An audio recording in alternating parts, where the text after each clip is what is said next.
안녕하세요. Welcome to my channel. ఒకవేళ ఈ drama ముందు చూస్తున్నట్లయితే డిస్క్రిప్షన్లో లింక్ ఉంది, చూసేయండి. ఇంకెందుకు లేట్, ఎక్స్ప్లెనేషన్ స్టార్ట్ చేసేసుకుందాం. ఎపిసోడ్ స్టార్టింగ్లో చూపిస్తారు, 1 మంత్ ముందు జరిగిన విషయాన్ని చూపిస్తారు. ఒక అమ్మాయి తన అపార్ట్మెంట్లో కూర్చుని ఉంటుంది. అప్పుడే బయట ఎవరో నాక్ చేస్తూ ఉంటారు. ఆ తర్వాత ఆ అమ్మాయి మెల్లిగా వెళ్ళి ఆ డోర్ ఎవరు కొట్టారా అని చూస్తుంది. ఆ తర్వాత తను అంటుంది, నేను అన్నాను కదా నీకు నాకు ఏ సంబంధం లేదని, ఇంకా ఇక్కడి నుంచి వెళ్ళిపో అని తిడుతుంది. ఆ వ్యక్తి వెళ్ళిపోయిన శబ్దం వినిపిస్తుంది. ఆ తర్వాత తను మెల్లగా డోర్ తెరుస్తుంది. తను డోర్ తెరిచి చూస్తే అక్కడంతా కాలిపోయి ఉంటుంది. అక్కడ కారిడోర్లో ఎవరో తనని చూస్తున్నట్టు కనిపిస్తుంది. ఓన్లీ కళ్ళు మాత్రమే మెరుస్తూ ఉంటాయి. ఆ తర్వాత ఆ వ్యక్తి పరిగెట్టుకుంటూ వచ్చి తనపై అటాక్ చేసేస్తాడు. ఆ తర్వాత బిల్డింగ్ మీద నుంచి తను పడిపోయి అక్కడికక్కడే చనిపోతుంది. మరోవైపు బస్ స్టాప్లో ఒక అబ్బాయి కంగారు పడుతూ ఉంటాడు. అక్కడున్న ఒక బస్ని చూసి అందులోకి వెళ్ళిపోయి లాస్ట్ సీట్లో కూర్చొని ఉంటాడు, ఎవరికి కనబడకూడదని. బస్ స్టార్ట్ చేస్తున్న డ్రైవర్ని ఆపి డిటెక్టివ్ ప్యాసింజర్స్ అందరినీ దిగిపోమంటాడు. కానీ అక్కడే ఒక సీట్లో ఒక అమ్మాయి కూర్చుని ఉంటుంది. ఆమె ఇంకా ఆ అబ్బాయి మాత్రం దిగరు. అప్పుడే డిటెక్టివ్ ఆ అబ్బాయి వైపుగా వెళ్ళి, హైవే మీద విండో ఉండడం చాలా కష్టం, ఇంకా భయంకరం కూడా. ఒకవేళ మంట వచ్చిందంటే నువ్వేం చేస్తావు? ఒక వ్యక్తి విల్లా కాడ చనిపోయారంట, స్మోక్ ఇన్హలేషన్ వల్ల. మరి నువ్వేమంటావు అని ఈ డిటెక్టివ్ చెప్తాడు. అప్పుడే పక్కనే ఆ అమ్మాయిని చూసి, మీరు ఇక్కడి నుంచి వెళ్ళండి అని అంటాడు. ఆ అమ్మాయి వెళ్తుండగా ఆ అబ్బాయి వైపు చూస్తుంది. అప్పుడు మనకి చూపిస్తారు, ఆ అమ్మాయి ఎవరో కాదు, ఆ విల్లా మీద నుంచి దూకేసిన అమ్మాయి. తనని చూసిన ఆ అబ్బాయి చాలా భయపడతాడు. ఆ తర్వాత డిటెక్టివ్ అతన్ని అక్కడి నుంచి తీసుకెళ్ళి పోలీసులకి అప్పచెప్తాడు. అప్పుడు డిటెక్టివ్ దగ్గరికి ఒక పోలీస్ వస్తారు. మేము సస్పెక్ట్ని తీసుకుంటాం సార్.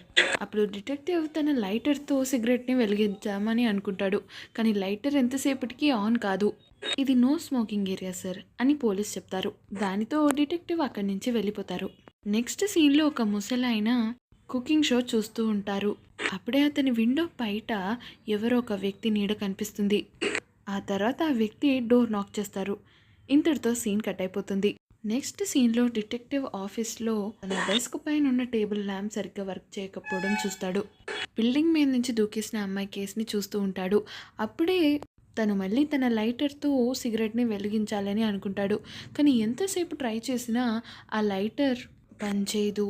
అప్పుడే అతను చూస్తాడు, తన సబార్డినేట్ ఆ వ్యక్తితో అంటాడు, మీ మీద ఎలాంటి యాక్షన్ తీసుకోము, మీరు ఇక్కడి నుంచి వెళ్ళొచ్చు అని అంటాడు. ఆ తర్వాత ఆ వ్యక్తి అక్కడి నుంచి వెళ్ళిపోతాడు. ఆ తర్వాత సబార్డినేట్ డిటెక్టివ్ దగ్గరికి వస్తాడు. ఇంతకీ కేసు ఏంటి అని డిటెక్టివ్ అడుగుతాడు. దానికి ఆ సబార్డినేట్ అంటాడు, ఒక ముసలాయన చనిపోయాడు, విట్నెస్ ప్రకారం ఇతను ఆ టైంకి అక్కడే ఉన్నాడు, పోస్ట్ మార్టం చేస్తే తెలిసింది అతను సడన్ హార్ట్ స్ట్రోక్ వల్ల చనిపోయాడు అని. అప్పుడు ఆ సబార్డినేట్ అడుగుతాడు, మరి నిన్నటి కేసు ఏమైంది సార్? ఆ అమ్మాయి రూమ్ దాటి రాననింది, అందుకు ఆ అబ్బాయి మొత్తం తగలబెట్టేశాడు. సరే కానీ లంచ్ టైం అయింది కదా, లంచ్ చేద్దాం అని డిటెక్టివ్ ఆ సబార్డినేట్తో అంటాడు. ఆ తర్వాత వాళ్ళిద్దరూ లంచ్ చేయడానికి వెళ్తారు. లంచ్ చేశాక డిటెక్టివ్ ఆయన చనిపోయిన ప్లేస్కి వెళ్తాడు. ఆ వెళ్ళే దారిలో మళ్ళీ లైటర్ ఆన్ చేసి తన సిగరెట్ వెలిగించాలని అనుకుంటాడు. కానీ ఆ లైటర్ మళ్ళీ వర్క్ చేయడం మానేస్తుంది. డిటెక్టివ్ అక్కడున్న ఒక పోలీస్తో అంటారు, ఇది నో స్మోకింగ్ ఏరియా, ఇక్కడ స్మోక్ చేయకూడదు, నీ పుట్టుమచ్చ మాయమైపోయింది ఏంటి అని అంటారు. అని అక్కడి నుంచి లోపలికి వెళ్ళిపోతాడు. ఆ తర్వాత అక్కడున్న పోలీసులు మాట్లాడుకుంటూ ఉంటారు. జస్ట్ మొన్ననే చూశాను రా ఫైర్ యాక్సిడెంట్ కేసులో, భలే గుర్తుపట్టాడు. అప్పుడు ఇంకో పోలీస్ అంటాడు, ఒక్కసారి ఆయన కళ్ళకి ఏదైనా దొరికితే తప్పకుండా వదిలిపెట్టాడు, అందుకే అతను అంత ఫేమస్ డిటెక్టివ్ అని వాళ్ళు బయట మాట్లాడుకుంటూ ఉంటారు. అప్పుడే డిటెక్టివ్ లోపలికి వస్తాడు. అది చూసిన సబార్డినేట్ అంటాడు, ఇంత లేట్ పనిచేయడం అవసరమా, ఈ కేసు గురించి చెప్పు అని డిటెక్టివ్ అంటాడు. అతను కార్డియల్ ఇన్ఫ్రాక్షన్ వల్ల చనిపోయాడు. అతని వైఫ్ కొన్ని సంవత్సరాల ముందు చనిపోయింది. వాళ్ళిద్దరు పిల్లలు విదేశాలలో ఉంటారు. అయితే ఇతను ఒంటరిగానే ఉన్నాడనమాట అని డిటెక్టివ్ అంటాడు. అప్పుడు డిటెక్టివ్ అంటారు, ఒకవేళ కార్డియాక్ అరెస్ట్ వస్తే అతని చేయి గుండెల మీద ఉండాలి, కానీ ఎందుకు అలా ఉంటాడు నార్మల్గా? ఎవరికి తెలుసు, కొన్ని కేసెస్లో ఇలానే అవ్వచ్చేమో అని సబార్డినేట్ అంటాడు. ఆ తర్వాత డిటెక్టివ్ చనిపోయిన వ్యక్తి ఫోన్ తీసుకుంటాడు. డిటెక్టివ్ అతని కాల్ హిస్టరీ చెక్ చేస్తుంటాడు. దాంట్లో చూసినప్పుడు అతను వాళ్ళ పిల్లలకి ఇంకా మనవలకి ఫోన్ చేసి ఉంటాడు. అప్పుడు సబార్డినేట్ అంటాడు, అంటే మీరు దీన్ని సూసైడ్ అంటారా? ఒకవేళ ఇది సూసైడ్ అయితే ముందు నుంచే ప్లాన్ చేసుకుని ఉండాలి. ఇక్కడ చూడండి, అతను రైట్ హ్యాండెడ్ అయినప్పుడు ఆ రిమోట్ లెఫ్ట్ సైడ్ ఎందుకు ఉంది? అని డిటెక్టివ్ అంటాడు. దాంతో ఆ సబార్డినేట్ కూడా టీవీని చూస్తాడు. అవును, ఈ టీవీ కూడా లైవ్ కాదు. ఈ షోని ఫస్ట్ టైం ఇతను రీప్లే చేశాడు. కేస్ గురించి డిస్కస్ చేసిన తర్వాత డిటెక్టివ్ వాళ్ళ ఇంటికి వెళ్తాడు. అతని ఇల్లు మొత్తం గత్తరగా ఉంటుంది. ఆ తర్వాత అతను వాష్రూమ్కి వెళ్తాడు. అక్కడ అద్దంలో చూసుకున్నప్పుడు అతనికి వాళ్ళ వైఫ్ గుర్తుకొస్తుంది. అతను హాల్లో కూర్చుని గోడ వైపు చూస్తాడు. ఆ గోడకి ఇంతకుముందు ఏదో ఒక ఫోటో పెట్టి ఉండాలి. దాని వైపుగా చూసి అతను తన పాస్ట్ని గుర్తు తెచ్చుకుంటూ ఉంటాడు. అప్పుడు వాళ్ళ వైఫ్ ప్రెగ్నెంట్. వాళ్ళిద్దరూ కూర్చుని వాళ్ళ కాబోయే బేబీ పేరుని సెలెక్ట్ చేస్తూ ఉంటారు. ఆల్రెడీ సెలెక్ట్ చేసేస్తారు కూడా. ఆ తర్వాత డిటెక్టివ్కి ఫోన్ వస్తుంది. దాంతో అతను అక్కడి నుంచి వెళ్ళిపోతాడు. అప్పుడు మనకి ప్రజెంట్ చూపిస్తూ ఉంటారు. డిటెక్టివ్ తను బ్రేక్ఫాస్ట్ చేస్తున్నప్పుడు అతను ఆ చనిపోయిన వ్యక్తి ఫేస్ని ఒకసారి గుర్తు తెచ్చుకుంటాడు. అతను టిఫిన్ తింటున్నప్పుడు అతని చేతికి టిఫిన్ మరక అంటుకుంటుంది. ఆ తర్వాత అతను అనుకుంటాడు అతను తినేది ఆ వ్యక్తి తినేది సేమ్ టు సేమ్ అని. ఇది కన్ఫర్మ్ చేసుకోవడానికి పోలీస్ స్టేషన్కి వెళ్ళి తన డెస్క్ మీద కూర్చొని ఆ ఫైల్స్ని చెక్ చేస్తూ ఉంటాడు. అక్కడున్న ఫోటోని చూసి అతను కన్ఫర్మ్ చేసుకుంటాడు. అప్పుడే అతని సబార్డినేట్ వచ్చి అంటూ ఉంటాడు, మీరు ఈ కేసుని ఏం సస్పెక్ట్ చేయాల్సిన అవసరం లేదు. అది ఆల్రెడీ అతని హెల్త్ ఇష్యూ వల్ల అతను చనిపోయాడని రిపోర్ట్ కూడా వచ్చింది. సరే నువ్వు ఇక్కడి నుంచి వెళ్ళు అని సబార్డినేట్ని పంపించేసి అతను సీసీటీవీ కెమెరా ఫుటేజ్ని చూడడానికి ట్రై చేస్తాడు. కానీ అతనికి దొరకదు. ఆ పోలీస్ ఆఫీసర్ని అడుగుతారు, ఈ ఏరియాలో ఉన్న చైనీస్ రెస్టారెంట్ లిస్ట్ నాకు ఇస్తారా అని అడుగుతారు. దానికి ఆఫీసర్ కూడా ఒప్పుకుంటుంది. అప్పుడే అక్కడికి తన సబార్డినేట్ వస్తాడు. అతను ఆ పోలీస్ ఆఫీసర్కి ఇంకా అతనికి కాఫీ తెచ్చుకుని ఉంటాడు. అప్పుడు డిటెక్టివ్ ఇది చూసి, ఇంతకీ నువ్వు ఏం చేస్తున్నావు ఇక్కడ అని అడుగుతారు. అది జస్ట్ వర్క్ కోసమని వచ్చాను అని అంటాడు. ఆ తర్వాత డిటెక్టివ్ ఆ లిస్ట్ తీసుకుని అక్కడి నుంచి వెళ్ళిపోతారు. ఆ సబార్డినేట్ పోలీస్ ఆఫీసర్ని అడుగుతాడు, ఆల్రెడీ అయిపోయిన కేసుని ఇతను మళ్ళీ ఎందుకు ఇన్వెస్టిగేట్ చేస్తాడు అంటే ఆ ఆఫీసర్ అంటుంది, ఏమో. ఆ తర్వాత డిటెక్టివ్ ప్రతి చైనీస్ రెస్టారెంట్కి వెళ్ళి అక్కడ కనుక్కుంటూ ఉంటాడు. ఎంత దూరం డెలివరీ చేస్తారు, ఇంకా ఆల్కహాల్ కూడా సప్లై చేస్తారా లేదా, ఇవన్నీ అడుగుతూ ఉంటాడు. ఇలా చాలా రెస్టారెంట్స్ దగ్గరికి వెళ్ళి కనుక్కుంటూ ఉంటాడు. అతని లైటర్ వెలిగించడానికి ట్రై చేస్తూ ఉంటాడు. కానీ ఎంత ట్రై చేసినా అది వెలగదు. అతని లిస్ట్లో లాస్ట్ అండ్ ఫైనల్గా ఒక రెస్టారెంట్ మిగిలి ఉంటుంది. అప్పుడు హీరో ఆ రెస్టారెంట్ సరౌండింగ్స్ చూస్తూ ఉంటాడు. అప్పుడు అతనికి ఒక బండి కనిపిస్తుంది. ఆ బండి బురద కొట్టేసి ఉంటుంది. ఇది చూసిన డిటెక్టివ్ లోపలికి వెళ్తాడు. ఒక వ్యక్తి వంట వండుతూ ఉంటాడు. అప్పుడే అక్కడికి హీరో వెళ్ళి అక్కడే ఉన్న టేబుల్ మీద కూర్చుంటాడు. అప్పుడు అతను అంటాడు, ఏం తీసుకుంటారు సార్? జజాంగ్మ్యోంగ్ నూడిల్స్ కావాలి అని అడుగుతారు. ఆ తర్వాత ఆ రెస్టారెంట్ అతను వంట వండుతూ ఉంటాడు. అప్పుడు డిటెక్టివ్ ఆ చుట్టూ ఉన్నది గమనిస్తూ ఉంటాడు.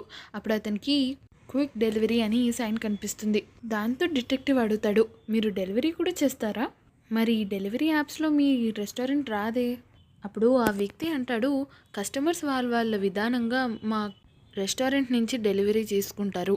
అప్పుడు డిటెక్టివ్ అంటాడు, ఆహా, అలా అంటారా? మరి ఆ వ్యక్తి ఎందుకు వాళ్ళ పిల్లలకి ఇంకా మనవలకి ఫోన్ చేశాడు? మరి ఎలాంటి ఆర్డర్ పెట్టుకోలేదే? పైగా ఇక్కడి నుంచి అతని ఇంటికి చాలా దూరం కూడా అని డిటెక్టివ్ అంటాడు. ఆ తర్వాత ఆ వ్యక్తి అంటాడు, అవును, పైగా జాజామ్యం చల్లగా కూడా అయిపోతుంది. అందరూ దాన్ని న్యాచురల్ డెత్ అని కేసు క్లోజ్ చేసేశారు. కానీ నిజంగా క్రైమ్ సీన్ని చూస్తేనే తెలుస్తుంది ఏది న్యాచురల్ డెత్తో ఏది క్రైమో అని. పైగా అదే తన ఫస్ట్ టైం రీప్లే ఆప్షన్ని వాడటం. రైట్ హ్యాండెడ్ అయిన అతనికి లెఫ్ట్ హ్యాండ్ సైడ్ ఎందుకుంది రిమోట్? పైగా ఎవరో అక్కడే ఉండి కొంచెం సేపు ఆ తర్వాత అక్కడి నుంచి వెళ్ళారు. డిటెక్టివ్ గమనిస్తాడు ఆ కుక్ లెఫ్ట్ హ్యాండెడ్ పర్సన్ అని. ఆ తర్వాత ఆ వ్యక్తి డిటెక్టివ్ దగ్గరికి వచ్చి, అసలు ఎవరు మీరు, ఇంత రూడ్గా మాట్లాడుతున్నారు, మీరు ఏమంటున్నారో నాకేం అర్థం కావట్లేదు అని చెప్తాడు.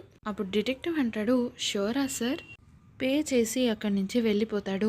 అప్పుడు డిటెక్టివ్ ఒకసారి గుర్తు తెచ్చుకుంటాడు, ఆ వ్యక్తి ఆ రోజు సైన్ చేసినప్పుడు లెఫ్ట్ హ్యాండ్తోనే సైన్ చేశాడు అని.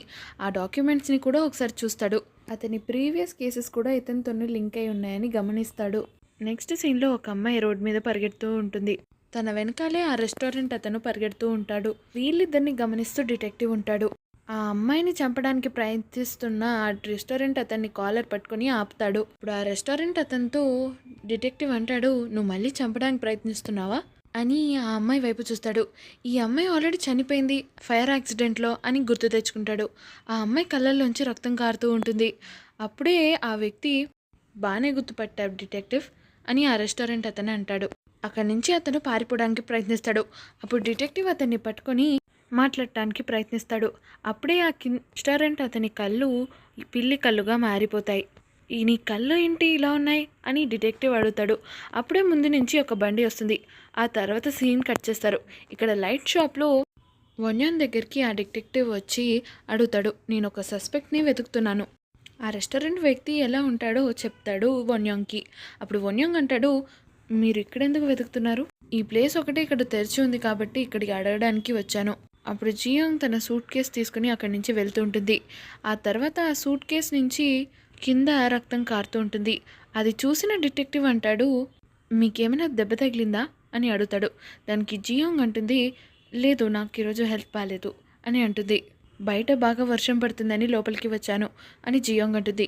దాంతో డిటెక్టివ్ తన దగ్గరున్న రెయిన్ కోట్ తీసి జియాంగ్కి ఇస్తాడు. ఆ తర్వాత జియాంగ్ అక్కడి నుంచి వెళ్ళిపోతుంది.